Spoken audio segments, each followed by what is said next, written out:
Good evening, ladies. We're back.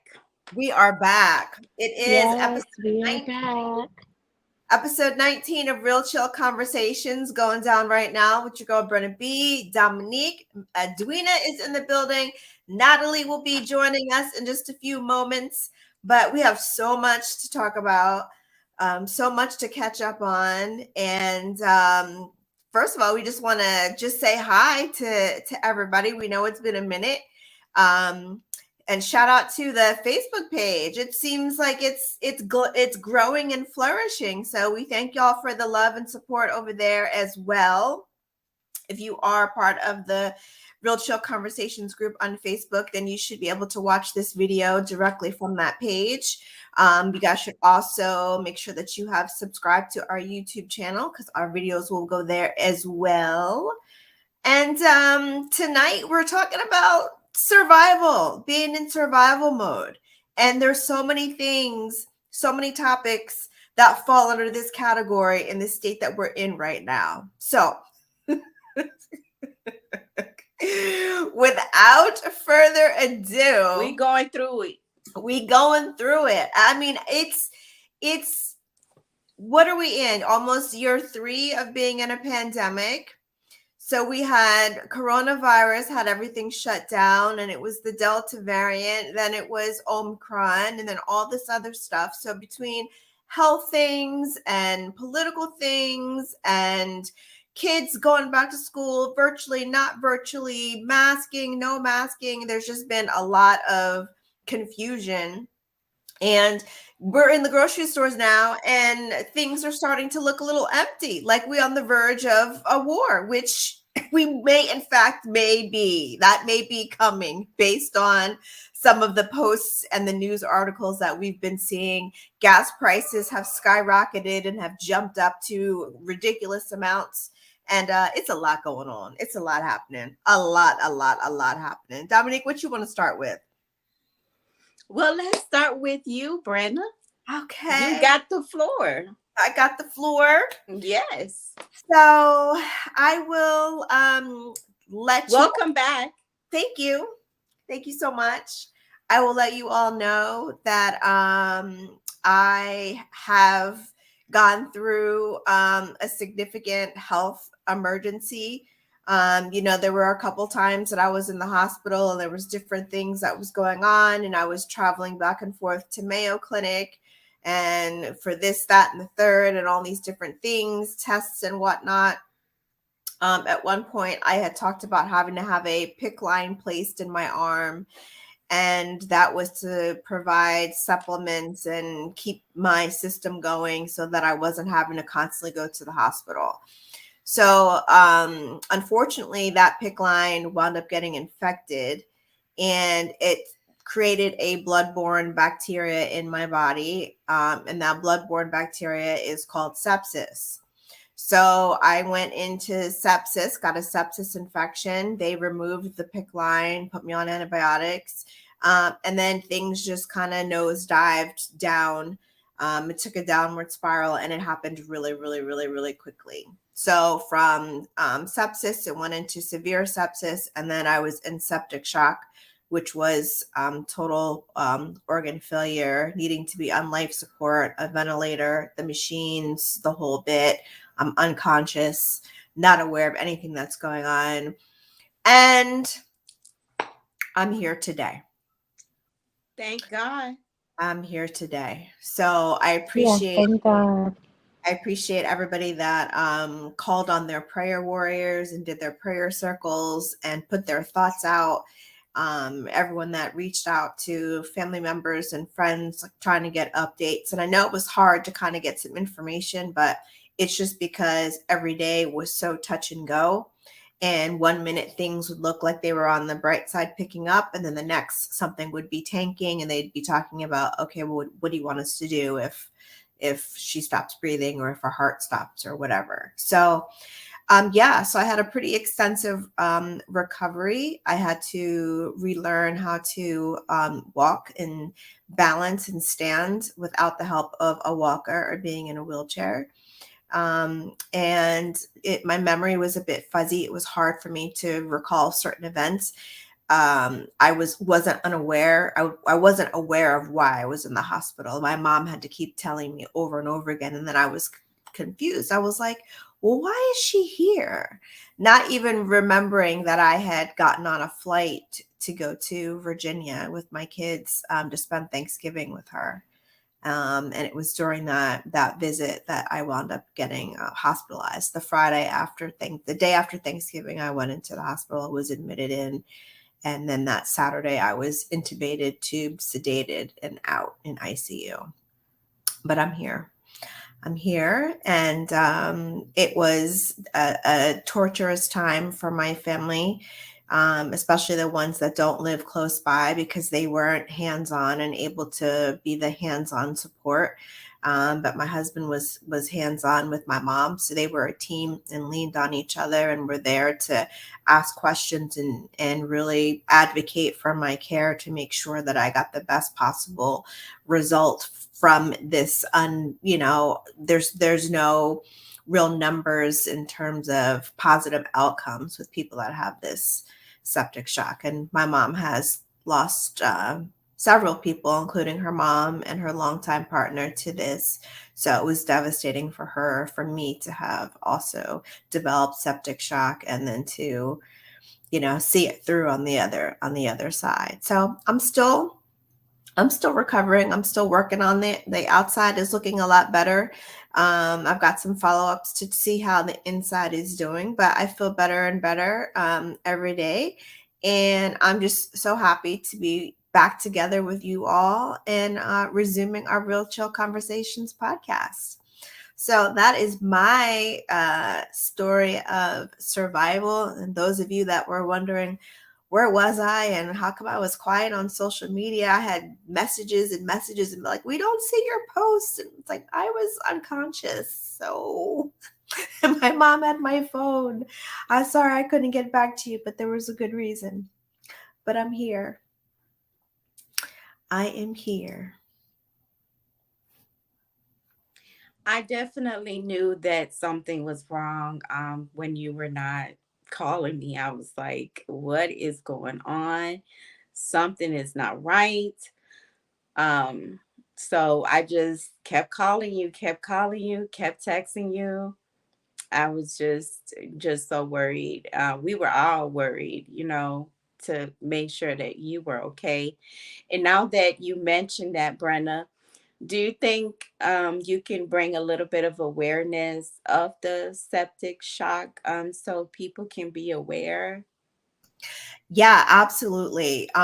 Definitely one of the symptoms that I had was I had severe chills. I hadn't quite developed a fever yet. It was very, very low grade. It was like 99 point something. So it wasn't, to the point where they tell you, okay, they're worried about infection.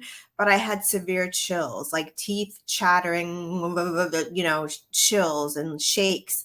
But I also had this overwhelming sense of doom, like something was really wrong with my body. It's like I felt like a storm was brewing inside. And it literally was. It was the bacteria that was growing and flourishing in my bloodstream, and that was hitting all of my organs, causing the different damage. And when you have sepsis, it affects your heart, your lungs. That's why so many people have to go on ventilators. It affects your liver, your kidneys, all your major organs, your brain, everything it impacts and it affects. And it's an infection that can be avoided. And all of the doctors were in agreement. Had I never had that PICC line placed in my arm, and an outside setting of not being in a hospital, then the likelihood of me developing the sepsis and then it, progressing to septic shock probably would not have happened. It's an open line. It's an IV that stays in your arm, and even though it's flushed, it's cleaned, there's still ways for bacteria to get into it. You have to wrap it when you shower, but even with the best of care and all of that, infection is definitely a risk. And they did talk about that. But I did have a PICC line previously and I didn't have any issues with it. So I just assumed that the same thing would be with this case. But yes, definitely. That was the source that they found. It came from that PICC line. But the feeling, the sensation, if you've ever felt like you're sick or you've gotten the flu, like it just hits you like nothing else. And it gives you like a real sense of like, something is wrong, like something's going on. Like I said, a storm brewing inside my body for sure is what it felt like.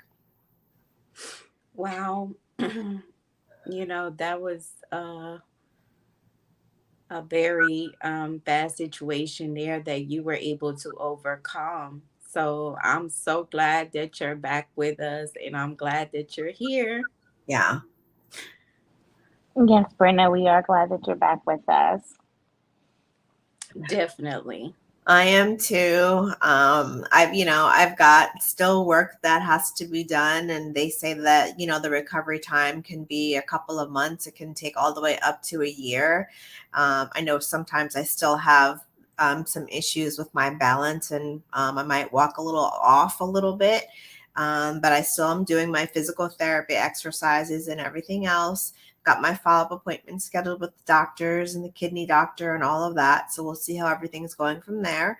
But for the most part, everyone has said, "Oh, you're doing so well. You're really making progress." So I'm thankful for that, and definitely really thankful for all of the support that I've gotten from you all. That meant the world to me. And we are grateful that you are here. Thank you. Hey, Natalie. Hey, ladies, what's going on? Welcome. Thank you. Good evening. Good evening. Trying to get my little picture going here. I thought it would have saved from the last time, but Lord, we are back. Everything is new. We are. And you might have to even come out and come back in for it to show. Okay, cool. I'm going to try it out. Y'all look great. Okay. Thank you. Yeah.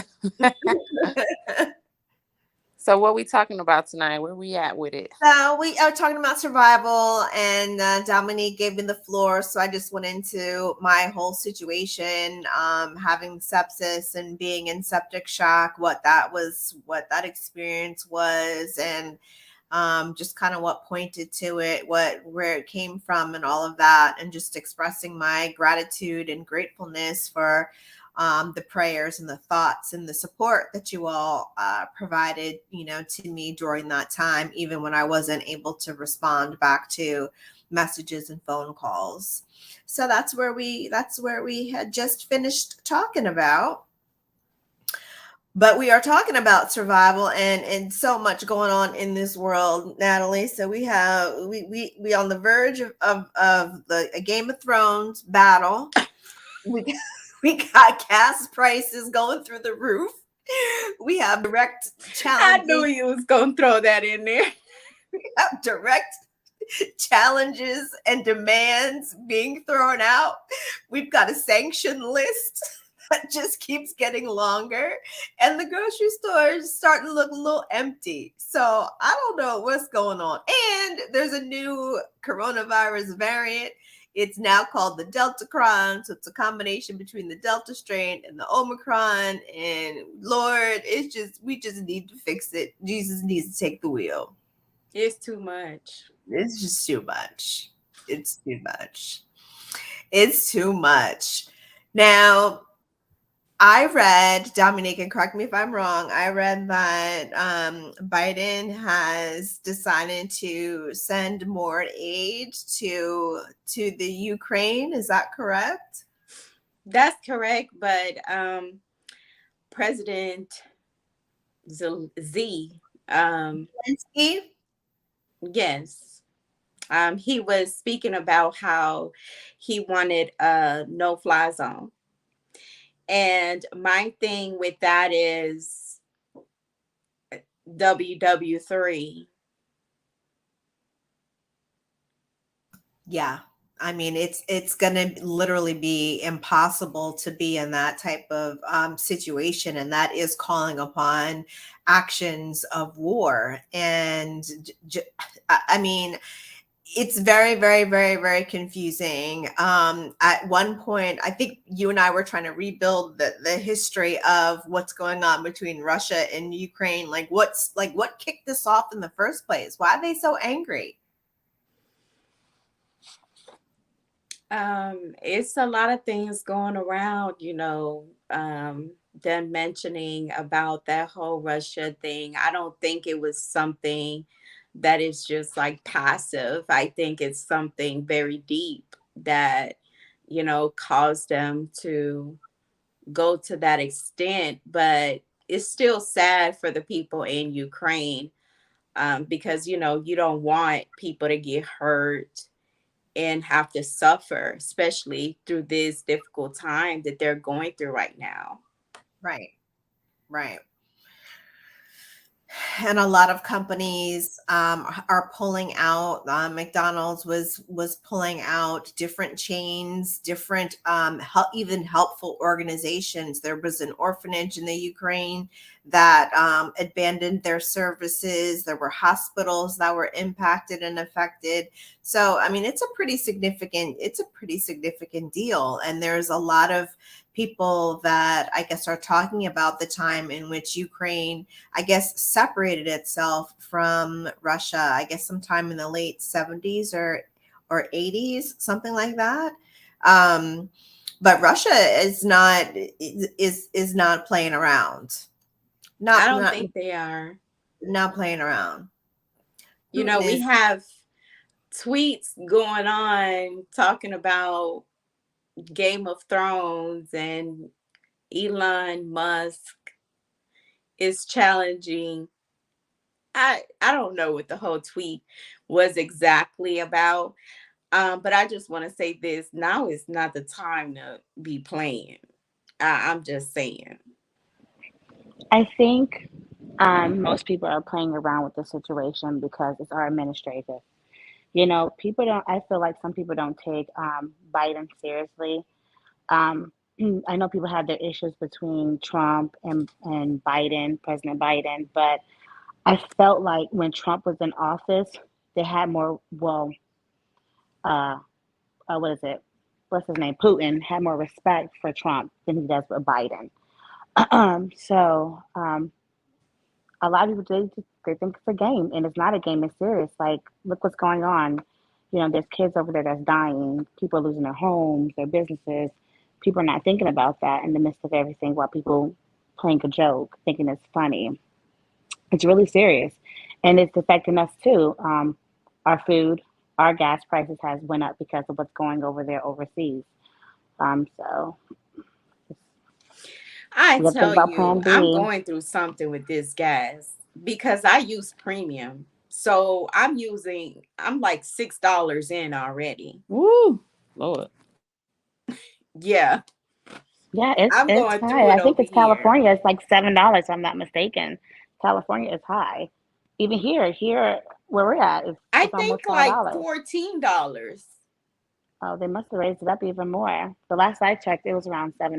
I know here it's like 5. But it's serious. Like Breno was saying earlier, you go to the store, nothing's on the shelf. There's no formula. There's barely diapers. I'm speaking from my experience for having kids. There's nothing on there, and it's scary because it's like, okay, what's going to happen long term? Is it going to continue to be this way, or is there a plan B? And we have always talked about this plan B on our podcast. We talked about this last year about how we need to start stocking up on food and stocking up on water because something's going to happen. We didn't think it was going to be this, but we always felt like something was going to happen. We always thought it had to do with the pandemic, but it's much more than the pandemic now. It's I'm not going to say it's a war, but it is a war. You know what I mean? It's not a war with the U.S. yet, but it is a war with Russia and Ukraine, and it's really sad what's going on.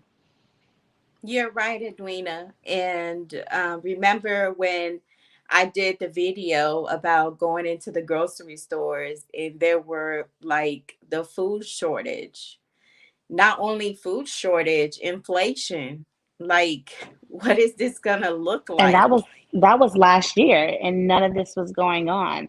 Now that this has started, can you only imagine what it's going to be like 6 months down the line? And we were talking about stocking up on food last year. Last year, October, we were talking about stocking up on food. Absolutely. We Yeah, I were. mean, you think about with the increase in gas prices, that's got to impact the long haul 18-wheeler truckers that are making their deliveries to the grocery stores. I mean, it's like they can't get filled up to get to their delivery so that the shelves can be stocked. We've got Biden asking for the gas prices to be lowered. And I think people had made a comment and were like, at one point when Obama was in office, gas prices went up, but we recovered and rebounded from that. They're saying this time they're not necessarily seeing that we're going to be able to rebound, but it's in addition to everything else that's going on, especially with this Russia-Ukraine situation and with what's going on with the health and the pandemic or the endemic and whatever the case may be. Is it an endemic because now it's going to be just as normal to have some type of coronavirus variant as it is having the flu? Or is it something else? I just read something that said that now that you need a fourth shot. So there's supposed to be two shots, Mm-hmm.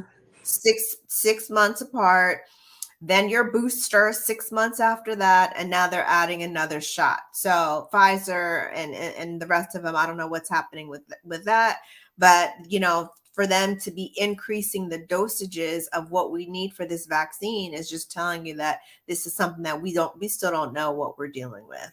We don't know what's going on. We don't know what's happening. We don't know what's happening. And nobody knows what And they to don't want us to know. they don't know, and nobody knows what to do. No, It's like, they who's don't. in Yeah, charge? Mhm. nobody. We talked about this last year. Nobody. You know, the gas prices are still going to go up. Food is still going to go up. We're still going to have to take 4 or 5 shots. That's just how it's going to be. It's like I feel like they always putting band-aids over everything, and nothing's being solved. Nothing's being resolved in this issue.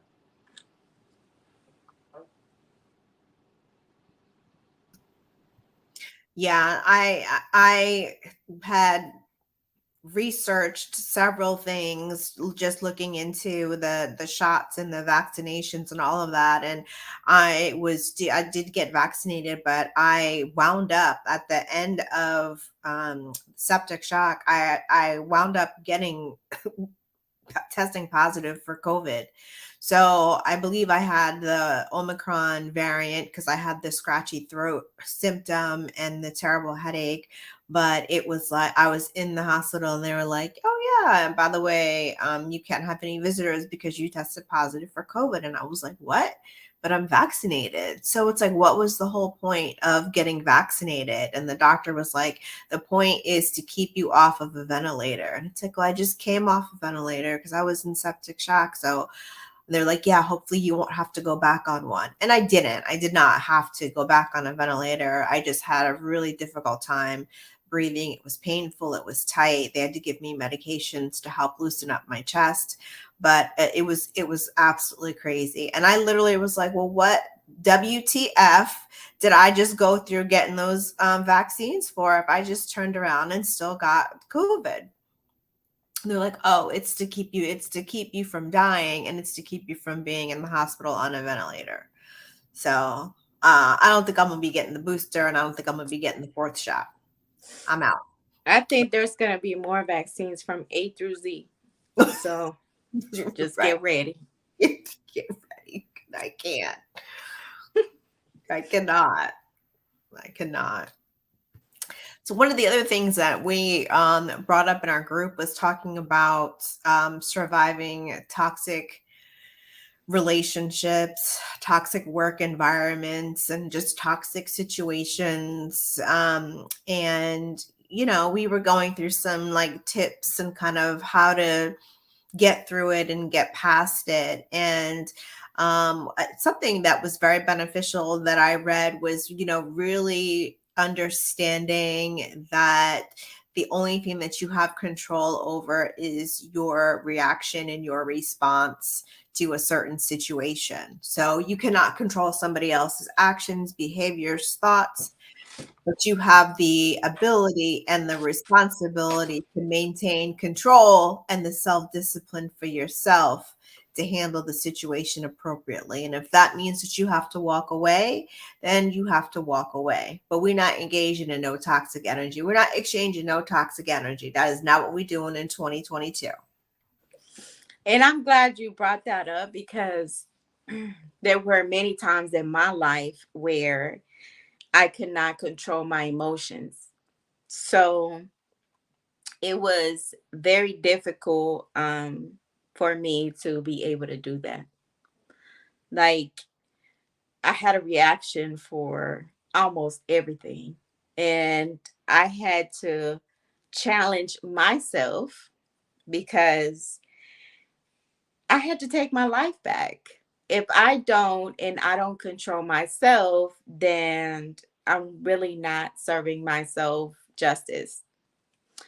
So that was one of the things that I have struggled a lot with, was trying to control and make sure that I didn't have to react to everything.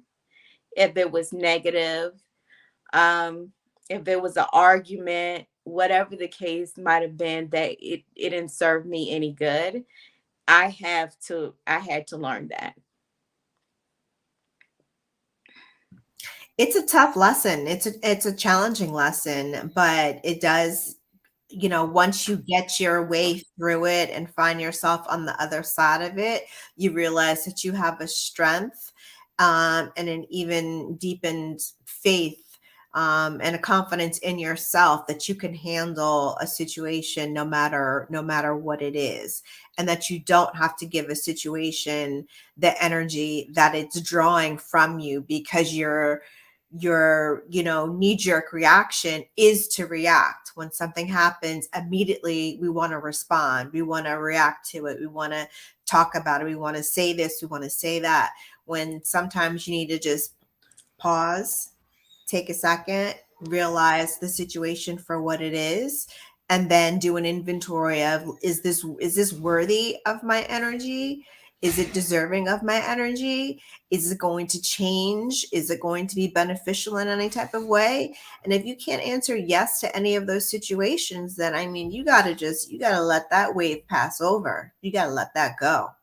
Absolutely. It's hard to do. It's hard to do, definitely, but it has to be done. And it is easier said than done, but never forget gratitude. Always be grateful of the things that you do have.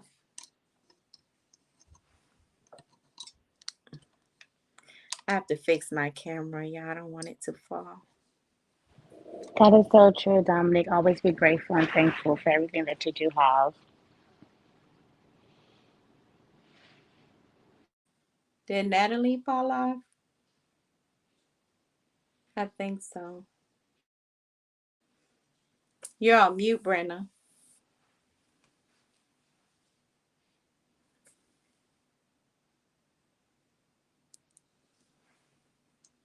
So, Edwina, what do you want to say regarding survival? Give us one of your best tips. I know you got some. Yep. Um, survival. I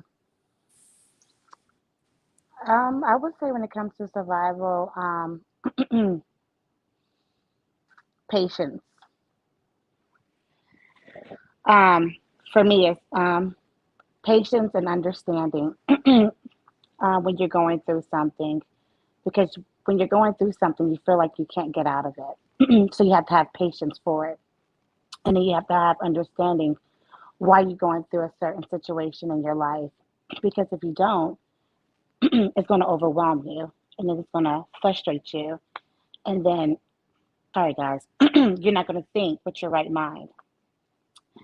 And that's how most mistakes happen in life when you're doing stuff out of anger and fear because you want to survive. And then the outcome never turns out well. So that's why I say you always have to have patience, understanding, and whatever storm you're going through, let it just go through it. Because after a storm, there's always going to be a win, a success on the other side. You may not see it when you're going through a tough situation, but once you get through it, you'll get through it.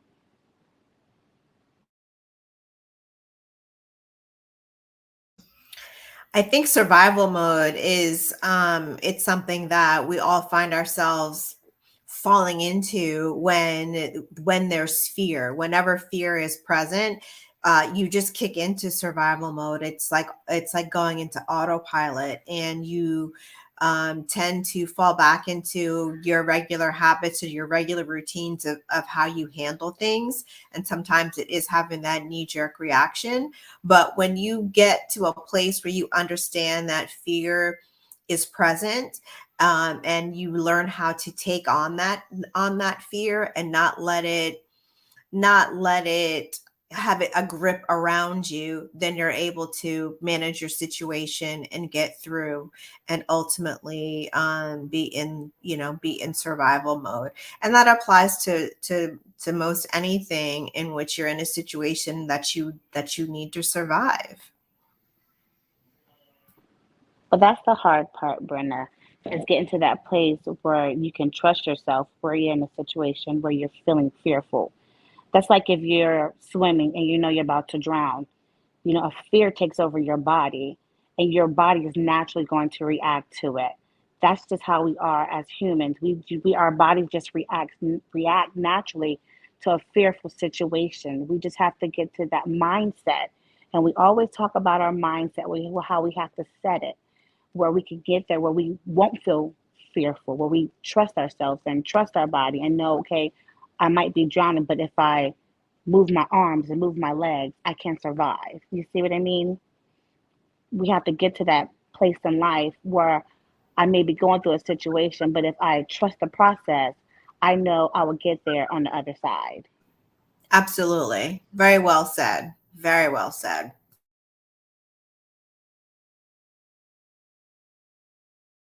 I agree. I agree with that as well.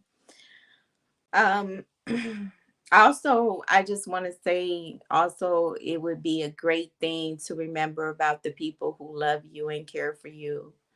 I know my children mean the world to me. So when I tend to fall into a place where I'm like trapped a little bit in a bad situation, I think of them and I know that gets me through the day, all day, because they are my motivation. So that's my number one go to. I know they love me. I know they got my back. So Yeah, I know you I don't. got to snap out of it. Oh, you don't play about your Mhm. I kids. have no I choice. agree, Dominique. Yeah, my, Don't my kids are my everything. play about them. I totally agree. You No, don't play about the kids. got a bat for them 24/7. Anything and That's how I survive difficult situations. yeah, yeah, yeah. And you have been in some situations that have been challenging, and what I have seen from you personally is the love and the commitment that you have to your kids, and the life that you want them to live, and how you want to provide for them has been such a motivating force and a motivating factor. It like overrides everything else crazy that's going on in your life. It's like, I gotta this, and this, because I gotta take care of this over here. And the way that you do that with such laser focus is just, I applaud you on that, because that's how it should be. And so your kids are very, very lucky to have you as a mom. And I know that, they appreciate you and they love you and they're grateful. But from as another mom, from another perspective, seeing, you know, how you are for your children. It's just it's heartwarming, you know, to see like how far you're willing to go and how hard you're willing to go and how you just really ride for your children. It's really amazing. Great job, mommy. Thank you. You're welcome. But Yeah. y'all are the same though. You know, when it comes to the little ones, I know that that's what keep y'all motivated as well. I've seen Edwina do it. You know, you do it. So those little ones, they're there to bring us joy. Yes, and they are the Even future. in the toughest times. Yep, and they are the future. So we got to be real careful about how we handle them because they are the future. They are the future, and they're the future decision makers. So hopefully, when the next time a situation comes around, hopefully they don't have to deal with this kind of stuff, or if they do, Okay. they're equipped to handle it. They know how to handle it because they've been through it. They watch their parents navigate through it and teach them the right way to deal with things. That's right. That is right. We have some comments. Let me see. Okay. Crunk the Hellraiser Revelation is in the building tonight. Okay. Shout out to you. Thank you for your support. Yes, we appreciate it. And guys, don't forget, if you want to join in on the conversation with us on our podcast, you're more than welcome to. Yep. Just email us at realchillconversations@gmail.com. Yeah, definitely. And we'll get back to you. Yep, definitely do that. We'd love to have you. Love to have you. And I guess Natalie in the plane having so much fun right now. Oh gosh. Okay. She on her flight, on her way Look, back. I wish I was on a flight right now. No, and this weather, I mean, my goodness, it just seemed to like, I was like, is it raining? And then I was like, oh, it's raining. Like it's really coming down. Yeah, it's really pouring down. Mm-hmm. Yeah. This is like sleeping time. Yeah. That curl up with your fuzzy blanket and curl up and lay down, put on a good movie or a TV show or do something. But it's that chill out weather. A little glass of wine, a little something. Look, I'm not drinking no wine today. I stick to my icy as always. I am. Wait. Yeah. I've got a This is the best, y'all. Like cocktail. I've got a cocktail. I'm with Brenna. Mm-hmm. what you sipping on, Edwina? My normal Stella. Oh, Stella we Rosa. love that thing. I do. Stella Rosa. Stella, if you are listening. I've got a ginger lime mule going on. This is ginger limeade that is so good. It's so delicious. And then I have it mixed with this lime flavored vodka, and it is refreshing. It's delicious. Makes me feel like I'm somewhere tropical. Yeah, it looks good, Brenna. Mm-hmm. Yeah, my little glass straws from Amazon. Shout out to Amazon for the glass straws. Yeah. We're gonna do a review for Amazon on here. Yep. All of our equipment that we've purchased. Amazon. Yep. Like, what is the site? Here's the link. Here's the mic. Here's the this. Here's that. Here's the lights. Here's everything. Boy, else. Amazon makes so much money right I now. know. I have to stay off of Amazon. It's ridiculous. Mm-hmm. Yeah.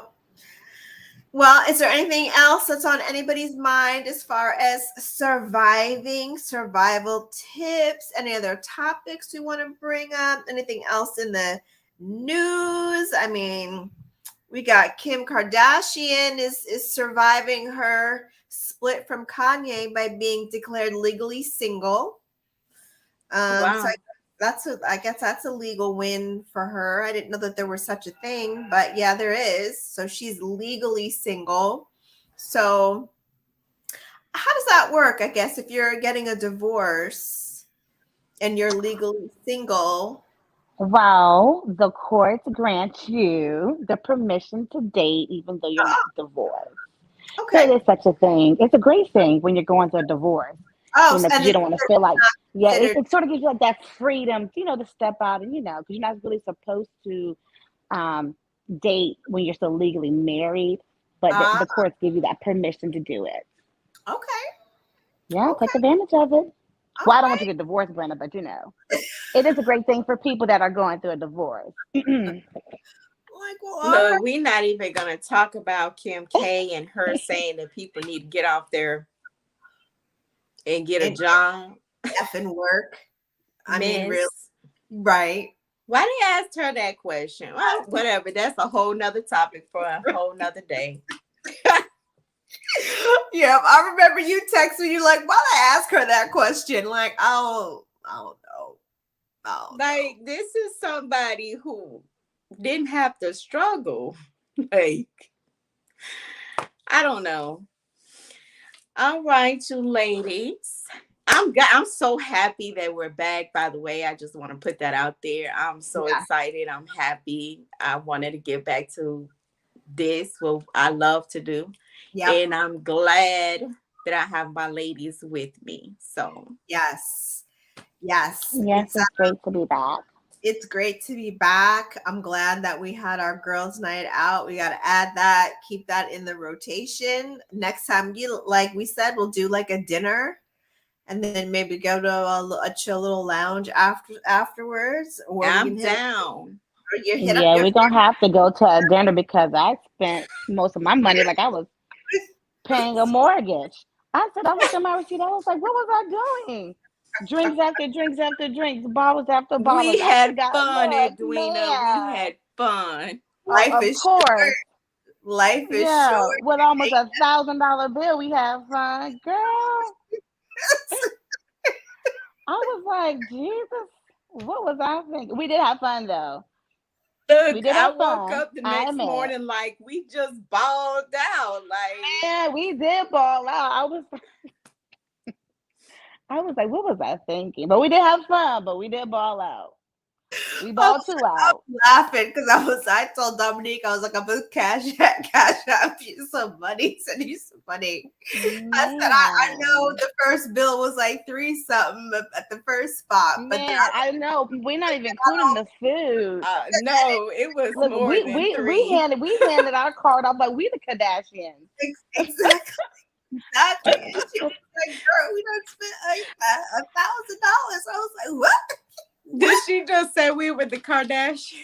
Yes. Man, We pulled our card out like we were the I Kardashians. know. And that was the first spot. We didn't even talk about the second spot. Man. Oh But it was yeah. fun. It was worth it. It was worth it. Even though I could have used that money to do my Fashion Nova shopping, but it was worth it. It really fun. was. I had a great time, y'all. Yep. And Edwina, you have got your hair done. That's why Oh, Dominique was like, Edwina's running a But little see, late. She's getting her hair look, done. my It was hair done. I got my makeup done. I had my outfit ready. and So I it was spent worth over enough. every bit of it because your picture, you was ready. You was in the beauty Yes. supply store poster Thank you. model. You was ready for your photo. I didn't get the memo. I was like, if I'm going out with a bang. I wasn't ready. I wasn't ready. I didn't even know that there was a photographer to take pictures. Yeah, I don't even know where he came from. yeah. I don't know who came from either. I know Edwina said, Dominique, get ready for the picture. Yep, and I was picture ready. I didn't get that. I did not get Mhm. that. I had no idea. So I was not aware of it. All right, ladies. Well, That is episode 19 of Real Chill Conversations. That is our conversation about surviving, our little fun bit at the end, talking about our girls' night out. We'll have to do more of those and include y'all in those as well. Maybe y'all can meet us out somewhere. We could do a whole little group gathering at some point. But yeah, so until next Wednesday at 8 p.m., we will talk to y'all later. Make sure you, like we said, go and subscribe to the YouTube page, join the Facebook group. If you have suggestions for topics or things that you want to talk about, need advice or anything like that, go to the Facebook group and post it there. We will get back to you because we do interact very much on that page. All right, ladies. Goodbye. Bye. Bye. Y'all have a great night. Bye. Have a good night. See you later.